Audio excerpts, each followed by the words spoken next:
Hi ಎಲ್ರಿಗೂ ನಮಸ್ಕಾರ. ನೀವು ನೋಡ್ತಾ ಇದ್ದೀರಾ ಸ್ಪೀಡ್ ಪ್ಲಸ್ ಕರ್ನಾಟಕ. ನಾನು ನಿಮ್ಮ ಮಂಜು ಗೌಡ. ಮೆಟ್ರೋ ಪ್ರಯಾಣ ದರ 9ನೇ ತಾರೀಕಿಂದ ಏರಿಕೆಯಾಗಿದೆ. ಆಲ್ಮೋಸ್ಟ್ 2017 ಅಂತ ಅನ್ಕೋತೀನಿ ಕೊನೆ ಬಾರಿ ಮೆಟ್ರೋ ಪ್ರಯಾಣ ಏರಿಕೆ ಆಗಿದ್ದು. ಅದಾದ ಬಳಿಕ ಆಲ್ಮೋಸ್ಟ್ ಒಂದು 7-8 ವರ್ಷಗಳ ಕಾಲ, 2017 ಅಂತಂದರೆ 23 ವರ್ಷ, 25 7 ವರ್ಷ, 7 ವರ್ಷ ಆಲ್ಮೋಸ್ಟ್ ಮೆಟ್ರೋ ಪ್ರಯಾಣ ದರ ಏರಿಕೆ ಆಗಿರಲಿಲ್ಲ, ಹಂಗೆ ಇತ್ತು. ಆದರೆ ಈಗ ಮೆಟ್ರೋ ಲಾಸ್ಟ್ನಲ್ಲಿದೆ, ಮೆಟ್ರೋ ನಡೆಸೋದು ಕಷ್ಟ ಆಗ್ತಾ ಇದೆ. ಈ ತರಹದ ಒಂದಷ್ಟು ರೀಸನ್ಗಳನ್ನು ಕೊಟ್ಟು, ಮೊದಲಿನ ಲಾಸನ್ನು ನಾವು ಕಂಪೇರ್ ಮಾಡೋದಾದರೆ 1500 ಕೋಟಿಗೂ ಅಧಿಕ ಲಾಸ್ ಆಗ್ತಾ ಇತ್ತು. ಅದಾದ ನಂತರ ಆ ಲಾಸನ್ನು ನಾವು ಬರ್ತಾ 400+ ಕೋಟಿಗೆ ತೊಗೊಂಬಂದ್ವಿ. ಅದಾದ ನಂತರ ಆ ಲಾಸನ್ನು 300+ ಕೋಟಿಗೆ ತೊಗೊಂಬಂದ್ವಿ 2022-23 ಅಷ್ಟೊತ್ತಿಗೆ.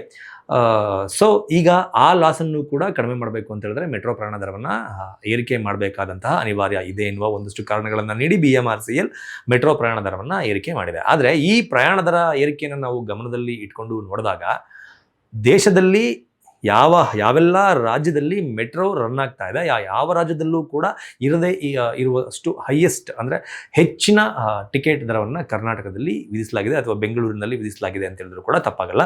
ಬೇರೆ ಬೇರೆ ರಾಜ್ಯಗಳ ಮೆಟ್ರೋ ಟಿಕೆಟ್ ದರವನ್ನು ನಾವು ನೋಡಿದಾಗ ಡೆಲ್ಲಿಲಿ ಮಿನಿಮಮ್ 30, ಮ್ಯಾಕ್ಸಿಮಮ್ 54, ಕೋಲ್ಕತ್ತಾದಲ್ಲಿ ಮಿನಿಮಮ್ 5, ಮ್ಯಾಕ್ಸಿಮಮ್ 50, ಮುಂಬೈನಲ್ಲಿ ಮಿನಿಮಮ್ 10, ಮ್ಯಾಕ್ಸಿಮಮ್ 80, ಹೈದರಾಬಾದ್ನಲ್ಲಿ ಮಿನಿಮಮ್ 10, ಮ್ಯಾಕ್ಸಿಮಮ್ 60, ಬೆಂಗಳೂರಿನಲ್ಲಿ ಮಿನಿಮಮ್ 10 ರೂಪಾಯಿ ಇದ್ದರೆ ಮ್ಯಾಕ್ಸಿಮಮ್ 90 ರೂಪಾಯಿ ಇದೆ. ಎಲ್ಲ ಮೆಟ್ರೋಗಿಂತ ನಮ್ಮ ಮೆಟ್ರೋ, ನಮ್ಮ ಬೆಂಗಳೂರಿನ ಮೆಟ್ರೋ ದುಬಾರಿ ಅಂತ ಹೇಳಿದ್ರು ಕೂಡ ಈ ನಂಬರ್ಸ್ನ ನೋಡಿದಾಗ ತಪ್ಪಾಗಲ್ಲ. ಯಾವಾಗ ಈ ಮೆಟ್ರೋ ರೇಟನ್ನು ಏರಿಕೆ ಮಾಡಿದ್ರು, ಮೆಟ್ರೋವನ್ನು ಅವಲಂಬಿಸಿಕೊಂಡು ಬದುಕ್ತಾ ಇರುವಂತಹ ಸಾಕಷ್ಟು ಜನರು ಇದರ ವಿರುದ್ಧ ಕಿಡಿಕಾರಿದ್ರು.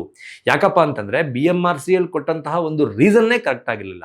ಮೆಟ್ರೋ ಲಾಸ್ನಲ್ಲಿ ನಡೀತಾ ಇದೆ, ಮೆಟ್ರೋನ ರನ್ ಮಾಡೋದು ಹಿಂಗೆ ಆದರೆ ಕಷ್ಟ ಆಗ್ತಾ ಹೋಗುತ್ತೆ ಅನ್ನೋದೇ first of all valuable reason ಅಲ್ಲ ನನ್ನ ಪ್ರಕಾರ. ಯಾಕಪ್ಪ ಅಂತಂದರೆ ಮೆಟ್ರೋ ಕಾಮಗಾರಿ ಏನು ಆಗಿದೆ, ಮೆಟ್ರೋ ರೈಲ್ ಏನು ಓಡ್ತಾ ಇದೆ, ಈ ಮೆಟ್ರೋ ರೈಲ್ ಕಾಮಗಾರಿಯನ್ನು ಮಾಡಿ ಮೆಟ್ರೋ ರೈಲನ್ನು ಓಡಿಸ್ತಾ ಇರೋದು ಯಾರದ್ದೋ ಅವರ ಮನೆಯ ಆಸ್ತಿಯನ್ನು ಮಾರಿ ತಂದ ದುಡ್ಡಿನಿಂದ ಅಲ್ಲ ಅನ್ನೋದು ಮೊದಲು ಗೊತ್ತಿರಬೇಕು. ಯಾಕಪ್ಪ ಅಂತಂದರೆ ನಾವು ಜನಗಳು ಕಟ್ಟುವಂತಹ ಟ್ಯಾಕ್ಸ್ ದುಡ್ಡಿನಿಂದ ಆ ಮೆಟ್ರೋ ಕಾಮಗಾರಿ ಆಗಿದ್ದು, ಆ ಮೆಟ್ರೋ ಓಡ್ತಾ ಇರೋದು ಅದು ಇವತ್ತಿಗೂ ಕೂಡ ಜನರ ದುಡ್ಡಿನಿಂದ ಕಟ್ಟಲಾದಂತಹ ಬ್ರಿಡ್ಜ್, ಮೆಟ್ರೋ ಫ್ಲೈಓವರ್ಸ್ ಅಥವಾ ಮೆಟ್ರೋ ಟ್ರ್ಯಾಕ್ಸ್, ಮೆಟ್ರೋ ಟ್ರೈನ್ ಎಲ್ಲವೂ ಕೂಡ ಜನಗಳ ದುಡ್ಡಿನಿಂದ ಆದಂಥದ್ದು. ಬೇರೆ ಯಾರದ್ದೋ ಮನೆಯ ಆಸ್ತಿಯನ್ನು ಮಾರಿ ತಂದು ಅದರಿಂದ ಒಂದು ಲಾಭವನ್ನು ಗಳಿಸೋಕೆ ಆಗದೇ ಇದ್ದರೆ ಆವಾಗ ಲಾಭ ಗಳಿಸೋದ್ರ ಬಗ್ಗೆ ಯೋಚನೆ ಮಾಡಬೇಕಾಗಿತ್ತು. ಆದರೆ ಜನರ ದುಡ್ಡಲ್ಲೇ ಕಟ್ಟಿರುವಂತಹ ಮೆಟ್ರೋದಲ್ಲಿ, ಜನರ ಸರ್ವಿಸ್ಗೆ ಇರುವಂತಹ ಮೆಟ್ರೋದಲ್ಲಿ ಲಾಭವನ್ನು ಎಕ್ಸ್ಪೆಕ್ಟ್ ಮಾಡುವಂಥದ್ದು ಎಷ್ಟರ ಮಟ್ಟಕ್ಕೆ ಸರಿ ಅನ್ನೋದು ನನಗೆ ಗೊತ್ತಾಗ್ತಿಲ್ಲ. ಇದು ಒಂದು ಕಡೆ. ಮತ್ತೊಂದು ಕಡೆ ಮೆಟ್ರೋ ಟಿಕೆಟ್ ರೇಟ್ ಜಾಸ್ತಿ ಆದಾಗ ಎಲ್ಲರೂ ಕೂಡ ಒಂದು ವಾದವನ್ನು ಮಾಡಿದ್ರು. ಏನಪ್ಪಾ ಅಂತಂದರೆ ಮೆಟ್ರೋದಲ್ಲಿ ಇನ್ಮೇಲೆ ನಾವು ಓಡಾಡೋಲ್ಲ, ಮೆಟ್ರೋದಿಂದ ಓಡಾಡೋದನ್ನು ನಾವು ಸ್ಟಾಪ್ ಮಾಡಿಬಿಡ್ತೀವಿ, ಇದು ನಮಗೆ ಸಿಕ್ಕಾಪಟ್ಟೆ ದುಬಾರಿ ಆಗುತ್ತೆ ಅನ್ನುವ ಒಂದಷ್ಟು ಮಾತುಗಳನ್ನು ಹೇಳಿದರು. ಆ ಮಾತುಗಳು ಇದೀಗ ಸತ್ಯ ಆಗುವ ಹಂತಕ್ಕೆ ಬಂದು ತಲುಪಿದೆ ಅಂತ ನನಗೆ ಅನ್ಸುತ್ತೆ. ಯಾಕಪ್ಪ ಅಂತಂದರೆ ಮೆಟ್ರೋ ಬಳಸ್ಕೊಂಡು ಯಾರೆಲ್ಲ ಇವತ್ತಿಗೂ ಕೂಡ ತಮ್ಮ ದಿನನಿತ್ಯದ ಕೆಲಸಗಳಿಗೆ ಓಡಾಡ್ತಾರೋ ಆ ಎಲ್ಲರ ಆಫೀಸ್ಗಳು ಅಥವಾ ಕೆಲಸ ಮಾಡುವ ಜಾಗ ಮೆಟ್ರೋ ಸ್ಟೇಷನ್ನ ಪಕ್ಕದಲ್ಲೇ ಇರೋದಕ್ಕೆ ಸಾಧ್ಯನೇ ಇಲ್ಲ. ಒಂದು 100 ಜನ ಓಡಾಡ್ತಾರೆ ಅಂದರೆ ಒಂದು 10 ಜನರ ಆಫೀಸು ಮೆಟ್ರೋ ಸ್ಟೇಷನ್ನಿಂದ ಒಂದು ವಾಕಬಲ್ ಡಿಸ್ಟೆನ್ಸಲ್ಲಿ ಇರ್ಬೋದು. ಬಿಟ್ಟರೆ ಮಿಕ್ಕ ಎಲ್ಲರೂ ಕೂಡ ಮೆಟ್ರೋದಿಂದ ಇಳಿದು ಮತ್ತೊಂದು ಟ್ರಾನ್ಸ್ಪೋರ್ಟೇಷನ್ನ ಅವಲಂಬಿತ ಆಗಿದ್ದಾರೆ. ಕೆಲವರು ಆಟೋದಲ್ಲಿ ಹೋಗ್ಬೋದು, ಕೆಲವರು BMTC ಬಸ್ನಲ್ಲಿ ಹೋಗ್ಬೋದು, ಕೆಲವರು ಟ್ಯಾಕ್ಸಿನಲ್ಲಿ ಹೋಗ್ಬೋದು. ಮೆಟ್ರೋದ ಜೊತೆಗೆ ಈ ಎಲ್ಲ ಟ್ರಾನ್ಸ್ಪೋರ್ಟೇಷನ್ನ ಕೂಡ ಅವಲಂಬಿಸಿಕೊಂಡು ಅವರು ಪ್ರತಿನಿತ್ಯ ಸಂಚಾರ ಮಾಡೋದ್ರಿಂದ ಮೆಟ್ರೋ, ಆಟೋ ಅಥವಾ BMTC ಅಥವಾ ಟ್ಯಾಕ್ಸಿ ಈ ಎಲ್ಲವೂ ಸೇರಿ ತಿಂಗಳಿಗೆ ಅವರಿಗೆ ದುಬಾರಿ ಆಗೋದ್ರಲ್ಲಿ ಯಾವುದೇ ರೀತಿ ಡೌಟೇ ಇಲ್ಲ. ಈ ಮೆಟ್ರೋ ಪ್ರಯಾಣವನ್ನು ಸೇರಿ ಇನ್ನೊಂದು ಟ್ರಾನ್ಸ್ಪೋರ್ಟೇಷನ್ನ ಮೆಚ್ಕೊಂಡು ಅವರು ಆಫೀಸ್ಗೆ ಹೋಗಿ ಬರುವ ತಿಂಗಳ ಖರ್ಚು ಸೇರಿ ಒಂದು 5,000-6 ಸಾವಿರ ರೂಪಾಯಿ ಆಗುತ್ತೆ ಅನ್ನೋದು ಪ್ರಯಾಣಿಕರ ಗಮನಕ್ಕೆ ಬಂದಿದ್ದೇ ಆದರೆ ಅಂತಹ ಪ್ರಯಾಣಿಕ ಯಾವುದೇ ಕಾರಣಕ್ಕೂ ಮೆಟ್ರೋ ಹಾಗೂ ಬೇರೆ ಬೇರೆ ಏನು ಗೌರ್ಮೆಂಟ್ ರಿಲೇಟೆಡ್ ಸರ್ವಿಸ್ಗಳಿದೆ, ಟ್ರಾವೆಲ್ ಸರ್ವಿಸ್ಗಳಿದೆ, ಅದನ್ನು ಅವಲಂಬಿತ ಆಗೋದಿಲ್ಲ. ಅವನೇನು ಮಾಡ್ತಾನೆ, ಅವನ ಓನ್ ವೆಹಿಕಲ್ನ, ಮನೆಯಲ್ಲಿ ನಿಲ್ಲಿಸಿರುವ ವೆಹಿಕಲ್ನ ಹೊರಗಡೆ ತೆಗೆದು ಅದರಲ್ಲಿ ಓಡಾಡೋದಕ್ಕೆ ಸ್ಟಾರ್ಟ್ ಮಾಡ್ತಾನೆ. ಬೆಂಗಳೂರಿನಲ್ಲಿ ಮೆಟ್ರೋ ಕಾಮಗಾರಿ ಆರಂಭ ಆಗಿದ್ದು ಮೆಟ್ರೋನ ತರಬೇಕು ಅಂತ ಅಂದ್ಕೊಂಡಿದ್ದೆ. ಮೇನ್ ರೀಸನ್ನು ಟ್ರಾಫಿಕ್ಕನ್ನು ಕಮ್ಮಿ ಮಾಡಬೇಕು ಅಂತ. ಈಗ ಮೆಟ್ರೋ ಟಿಕೆಟ್ ರೇಟ್ ಜಾಸ್ತಿ ಆಗಿರೋದ್ರಿಂದ ಟ್ರಾಫಿಕ್ ಜಾಸ್ತಿ ಆಗೋದ್ರಲ್ಲಿ ಯಾವುದೇ ರೀತಿ ಡೌಟ್ ಇಲ್ಲ. ಪ್ರತಿಯೊಬ್ಬರು ಕೂಡ ತಮ್ಮ ಓನ್ ವೆಹಿಕಲ್ನಲ್ಲೇ ಮೆಟ್ರೋದಲ್ಲಿ ಹೋಗಿ, ಅಲ್ಲಿಂದ ಇಳಿದು ಆಟೋದಲ್ಲಿ ಹೋಗಿ ಅಥವಾ ಕ್ಯಾಬಲ್ಲಿ ಹೋಗಿ ಅಥವಾ ಬಸ್ಸಲ್ಲಿ ಹೋಗಿ ತಿಂಗ್ಳಿಗೆ ಪೂರ್ತಿನ ಬಜೆಟ್ನ ಲೆಕ್ಕ ಹಾಕಿದ್ರೆ ಒಂದು 5,000-6,000 ಆಗುತ್ತೆ ಅಂತಂದರೆ ನಮಗೆ ಪಬ್ಲಿಕ್ ಟ್ರಾನ್ಸ್ಪೋರ್ಟೇಷನ್ನ ಸವಾಸನೆ ಬೇಡಪ್ಪ, ನಮ್ಮದು ಓನ್ ವೆಹಿಕಲಲ್ಲೇ ಓಡಾಡ್ಕೊಂಡು ಹೋಗ್ಬಿಡೋಣ. ನಮ್ಗೆ ಓನ್ ವೆಹಿಕಲ್ ಓಡಾಡೋದಕ್ಕೂ ಇದಕ್ಕೂ ಒಂದು 50% ಡಿಫ್ರೆನ್ಸ್ ಇದೆ. ಓನ್ ವೆಹಿಕಲಲ್ಲಿ ತಿಂಗಳಿಗೆ ಒಂದು 3,000 ರೂಪಾಯಿನೋ 3,500 ರೂಪಾಯಿನೋ ಪೆಟ್ರೋಲ್ ಹಾಕೊಂಡ್ಬಂದ್ಬಿಟ್ರೆ ನಾವು ಹೋಗ್ಬಿಡ್ಬೋದು. ಅದರಲ್ಲೂ ಅದು ಬೇಡ, ಈಗ ಎಲೆಕ್ಟ್ರಿಕ್ ವೆಹಿಕಲ್ಸ್ ಜಮಾನ, ಎಲೆಕ್ಟ್ರಿಕ್ ವೆಹಿಕಲ್ನ ತಗೊಂಡ್ಬಿಟ್ರೆ ನಾವು ಪೆಟ್ರೋಲ್ಗೂ ಏನು ದುಡ್ಡು ಕೊಡ್ತೀವಿ ಅದನ್ನು ಕೂಡ ಕೊಡೋ ಹಾಗಿರಲ್ಲ. ಆಲ್ಮೋಸ್ಟ್ ಫ್ರೀಯಾಗಿ ಓಡಾಡ್ಕೊಂಡ್ಬಿಡ್ಬೋದು, ನಾವು ಮನೇಲೆ ಗಾಡಿಗಳನ್ನ ಚಾರ್ಜ್ ಮಾಡ್ಕೊಂಡು ಫ್ರೀಯಾಗಿ ಓಡಾಡ್ಕೊಂಡ್ಬಿಡ್ಬೋದು ಅನ್ನುವ ಮನಸ್ಥಿತಿಗೆ ಬಂದರೆ ಈ ಥರ ವೆಹಿಕಲ್ಸ್ಗಳು ರೋಡ್ನಲ್ಲಿ ಇಳಿದಿದ್ದೆ. ಆದರೆ ಬೆಂಗಳೂರಿನಲ್ಲಿ ಈಗಿರುವಂತಹ ಟ್ರಾಫಿಕ್ ಸಮಸ್ಯೆ ಜೊತೆಗೆ ಇನ್ನೊಂದಷ್ಟು ಟ್ರಾಫಿಕ್ ಸಮಸ್ಯೆ ಹೆಚ್ಚಾಗೋದ್ರಲ್ಲಿ ಡೌಟೇ ಇಲ್ಲ. ನಾನು ಆಗಲೇ ಹೇಳಿದೆ, ಮೆಟ್ರೋ ಟಿಕೆಟ್ ರೇಟ್ ಜಾಸ್ತಿ ಆದಾಗ ಸಾಕಷ್ಟು ಜನ ನಾವು ಮೆಟ್ರೋದಲ್ಲಿ ಇನ್ಮೇಲೆ ಓಡಾಡಲ್ಲ ಅನ್ನುವ ಒಂದು ಶಪಥವನ್ನು ಮಾಡಿದರು. ಆದರೆ ಗೌರ್ಮೆಂಟ್ ಅದಕ್ಕೂ ಕೂಡ ತಲೆ ಕೆಡಿಸ್ಕೊಂಡಿರಲಿಲ್ಲ. ಆದರೆ ಈ ನಂಬರ್ಸ್ಗಳನ್ನು ನೋಡಿದಾಗ ಗೌರ್ಮೆಂಟ್ ಇದರ ಬಗ್ಗೆ ತಲೆ ಕೆಡಿಸಿಕೊಳ್ಳುವ ಅವಶ್ಯಕತೆ ಇದೆ ಅಂತ ನನಗನ್ಸುತ್ತೆ.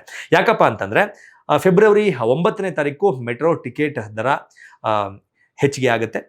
ಈ ಮೆಟ್ರೋ ಟಿಕೆಟ್ ದರ ಹೆಚ್ಚಿಗೆ ಆಗೋದಕ್ಕಿಂತ ಮುಂಚೆ ಮೆಟ್ರೋದಲ್ಲಿ ಪ್ರಯಾಣಿಸ್ತಾ ಇದ್ದ ಪ್ರಯಾಣಿಕರ ಸಂಖ್ಯೆ 8.7 ಲಕ್ಷ ಇತ್ತು. ಆದರೆ ಯಾವಾಗ ಟಿಕೆಟ್ ರೇಟ್ ಜಾಸ್ತಿ ಆಯಿತೋ ಅದಾದ ನಂತರ ಮೆಟ್ರೋದಲ್ಲಿ ಪ್ರಸ್ತುತ ಈಗ ಪ್ರಯಾಣಿಸ್ತಾ ಇರುವವರ ಸಂಖ್ಯೆ 8.2 ಲಕ್ಷಕ್ಕೆ ಇಳಿದಿದೆ. ಆಲ್ಮೋಸ್ಟ್ 4% ಮೆಟ್ರೋದಲ್ಲಿ ಪ್ರಯಾಣ ಮಾಡುವಂತಹ ಪ್ರಯಾಣಿಕರು ಮೆಟ್ರೋದಲ್ಲಿ ಹೋಗೋದನ್ನು ಸ್ಟಾಪ್ ಮಾಡಿದ್ದಾರೆ ಅಂತಂದರೆ ಅದರ ಅರ್ಥ ಅವರು ಓನ್ ವೆಹಿಕಲ್ನಲ್ಲಿ ಓಡಾಡೋದಕ್ಕೆ ಸ್ಟಾರ್ಟ್ ಮಾಡಿದ್ದಾರೆ ಅಥವಾ ಬೇರೆ ಯಾವುದೋ ಒಂದು ಟ್ರಾನ್ಸ್ಪೋರ್ಟೇಷನ್ನ ಮಾರ್ಗವನ್ನು ಹಿಡಿದುಕೊಂಡಿದ್ದಾರೆ ಅಂತ ಅರ್ಥ.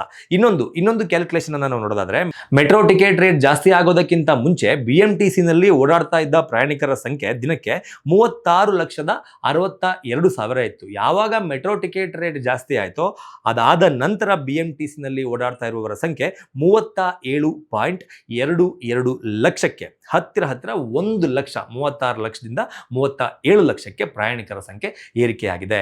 ಇದರ ಅರ್ಥ ಜನ ಮೆಟ್ರೋ ಟಿಕೆಟ್ ರೇಟನ್ನು ದುಬಾರಿ ಆಗಿರೋದನ್ನು ತುಂಬ ಸೀರಿಯಸ್ ಆಗಿ ತಗೊಂಡಿದ್ದಾರೆ. ಯಾಕಂತಂದರೆ 2%, 5%, 10% ಜಾಸ್ತಿ ಆಗಿದ್ದರೆ ಮೋಸ್ಟ್ಲಿ ನಮ್ಮ ಜನ ಅಷ್ಟೊಂದು ತಲೆ ಕೆಡಿಸ್ಕೊತಾ ಇರಲಿಲ್ಲ.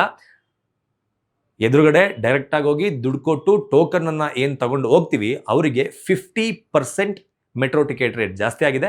ಪಾಸ್ಗಳ ಮೂಲಕ ಓಡಾಡೋರಿಗೆ 45% ಮೆಟ್ರೋ ಟಿಕೆಟ್ ರೇಟ್ ಜಾಸ್ತಿ ಆಗಿದೆ. ಇದು ಹೀಗೆ ಕಂಟಿನ್ಯೂ ಆದರೆ ನಮ್ಮ ಜನರ ಬೊಕ್ಕಸಕ್ಕೆ, ತಿಂಗಳ ಕಮಿಟ್ಮೆಂಟ್ಗೆ ಅದು ಹೊಡೆತ ಬೀಳುತ್ತೆ ಅನ್ನೋದು ಜನರ ಗಮನಕ್ಕೆ ಬಂದರೆ ನಾನು ಆಗಲೇ ಹೇಳ್ದಂಗೆ ಓನ್ ವೆಹಿಕಲಲ್ಲಿ ಓಡಾಡ್ಬೋದು, ಓನ್ ವೆಹಿಕಲ್ ಕೂಡ ಜಾಸ್ತಿ ಆಗುತ್ತೆ ಅನ್ನೋ ಹಂಗಿದ್ರೆ ಎಲ್ಲರೂ ಕೂಡ ಓನ್ ವೆಹಿಕಲ್, ಪೆಟ್ರೋಲ್ ವೆಹಿಕಲ್ಸ್ನ ಮಾರಿ ಎಲೆಕ್ಟ್ರಿಕ್ ವೆಹಿಕಲ್ಸ್ನ ತಗೊಂಡು ಆ ಎಲೆಕ್ಟ್ರಿಕ್ ವೆಹಿಕಲ್ಸ್ನಲ್ಲೇ ಟ್ರಾಫಿಕ್ ಆದರೂ ಪರವಾಗಿಲ್ಲ ಅಂತ ಫ್ರೀಯಾಗಿ ತಮ್ಮ ದಿನನಿತ್ಯದ ಕೆಲಸಗಳಲ್ಲಿ ಓಡಾಡೋಕೆ ಪ್ರಾರಂಭ ಮಾಡುವಂತಹ ದಿನಗಳಿಗೆ ಮುನ್ನುಡಿ ಈಗ ಆಲ್ರೆಡಿ ಆರಂಭ ಆಗಿದೆ ಅಂತ ನನಗನ್ಸುತ್ತೆ. ಏನನ್ಸುತ್ತೆ ನಿಮಗೆ ಇದ್ರ ಬಗ್ಗೆ ಅನ್ನೋದನ್ನು ಕಮೆಂಟ್ ಬಾಕ್ಸ್ ಮೂಲಕ ತಿಳಿಸಿ ಅಂತ ಕೇಳ್ಕೊತಾ ಈ ವಿಡಿಯೋನ ಮುಗಿಸ್ತಾ ಇದ್ದೀನಿ. ನಮಸ್ಕಾರ. Speed plus Karnataka.